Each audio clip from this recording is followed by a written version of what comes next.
22 अप्रैल 2025 का दिन, एक ऐसा दिन जिसे हम आप कभी भूल नहीं पाएंगे, कभी भी नहीं। जम्मू कश्मीर के पहलगाम में एक खूबसूरत घास का मैदान बायसरण, जो मिनी स्विट्जरलैंड के नाम से जाना जाता है, वहां निर्दोष पर्यटकों पर आतंकवादियों ने अंधाधुंध गोलियां बरसाई हैं। इस खूनी हमले में 28 लोगों की जान चली गई और 20 से ज्यादा घायल हुए। यह अभी तक का आंकड़ा है। यह हमला 2019 के पुलवामा हमले के बाद सबसे घातक हमला है। बायसरण के मैदान में सैर सपाटा कर रहे थे कुछ लोग, खाने पीने में व्यस्त थे, घोड़े की सवारी का आनंद ले रहे थे। तभी 4 से 6 आतंकवादी जो पुलिस की वर्दी में थे जंगल से निकल कर आया और उन्होंने निहत्थे लोगों पर गोलियां बरसानी शुरू कर दी। जिन लोगों ने देखा, उनके मुताबिक उन लोगों ने पहले नाम पूछे और फिर अचानक फायरिंग शुरू कर दी। देखिए, ये कोई सामान्य खबर नहीं है। फिर से बताता हूं, एक बार जरा फीलिंग के साथ जरा कल्पना करके सोचिए हुआ क्या था। देश के अलग अलग जगहों से सुकून की तलाश में कश्मीर पहुंचे ये लोग। बायसरण की वो खुली वादियां और नीला आसमान, घोड़े की सवारी करते हंसते हुए चेहरे, लेकिन एक पल में सब कुछ बदल गया। एक महिला अपने छोटे बेटे के साथ सेल्फी ले रही थी, तभी गोलियों की गूंज आई। उसका बच्चा वहीं गिर पड़ा, खून से लथपथ, आंखें खुली रह गई। मां चीखते हुए बेहोश हो गई। एक नवविवाहिता जोड़ा जो हनीमून पर आया था, लड़का पेड़ के पीछे छिपने की कोशिश कर रहा था, लड़की उसके हाथ पकड़े बैठी हुई थी। गोलियां चली और उसकी हथेली खून बहता चला गया। एक नया सपना अधूरा रह गया। किसी को सिर में गोली लगी, किसी के सीने में। कुछ लोग भागने की कोशिश में पहाड़ी से फिसल कर गिर गए। किसी की जान गोलियों ने ली, किसी के डर और सदमे ने भी। एक बच्ची जिसकी उम्र महज 6 साल रही होगी, सोचिए जरा, अपने पिता के सीने से चिपकी हुई थी। जब सेना पहुंची तब तक पिता की सांसें थम चुकी थी और वो बच्ची अब भी चुपचाप सीने से लिपटी थी, जैसे समझ ही ना पा रही हो कि हुआ क्या। किसी को आतंकवादियों ने पीठ पीछे से मारा, किसी का नाम पूछकर, पहचान देखकर, अरे यहां तक कि पैंट भी उतरवाया, ये देखने के लिए कि हिंदू है कि मुसलमान।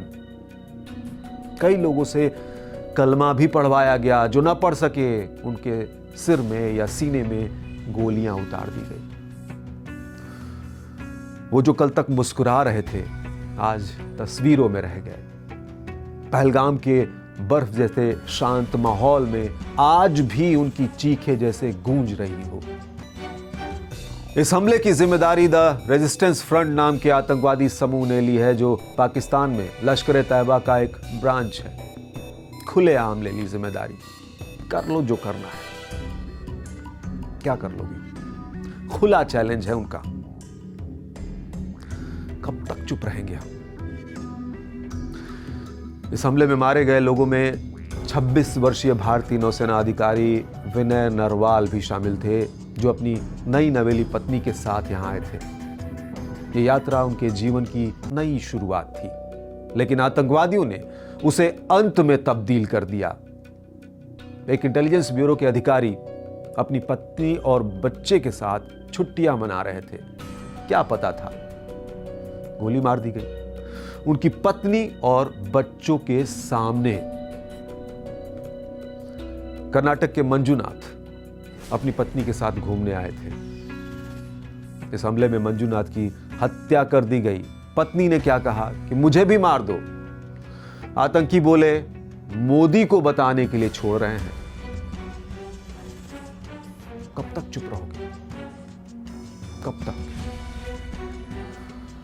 खैर, प्रधानमंत्री नरेंद्र मोदी ने इस हमले की कड़ी निंदा की है और कहा है कि इस जघन्य कृत्य के पीछे जो भी हैं, उन्हें न्याय के कटघरे में लाया जाएगा। हमारा आतंकवाद के खिलाफ संकल्प अडिग है। गृह मंत्री अमित शाह वो भी घटनास्थल पर पहुंचे, वहां का दौरा किया और सुरक्षा स्थिति की समीक्षा की। मुख्यमंत्री उमर अब्दुल्ला ने भी इसे मानवता पर धब्बा बताया और कहा इस हमले के अपराधी जानवर हैं, अमानवीय और घृणास्पद। यह हमला हमें 2008 के मुंबई हमलों, 2019 के पुलवामा हमले और 2024 के रियासी हमले की भी याद दिलाता है। हर बार निर्दोष नागरिकों को निशाना बनाया गया। हर बार हमने केवल निंदा और आश्वासन सुना। लेकिन अब महज इससे काम नहीं चलेगा। कब तक हम अपने निर्दोष मासूम लोगों की जान गंवाते रहेंगे? कब तक हम केवल निंदा और आश्वासन पर संतोष करेंगे? हमारे लोगों की, शहीदों की कुर्बानियां व्यर्थ नहीं जानी चाहिए। आइए प्रण करें, जिन निर्दोष लोगों की जान गई है उनके लिए शांति के दो बोल कुछ नहीं कर पाएंगे। अब समय आ गया है कि हम आतंकवाद के खिलाफ एकजुट होकर, खड़े होकर, एक एक को चुन चुन कर हमें जड़ से ये सब कुछ मिटाना होगा। जय हिंद।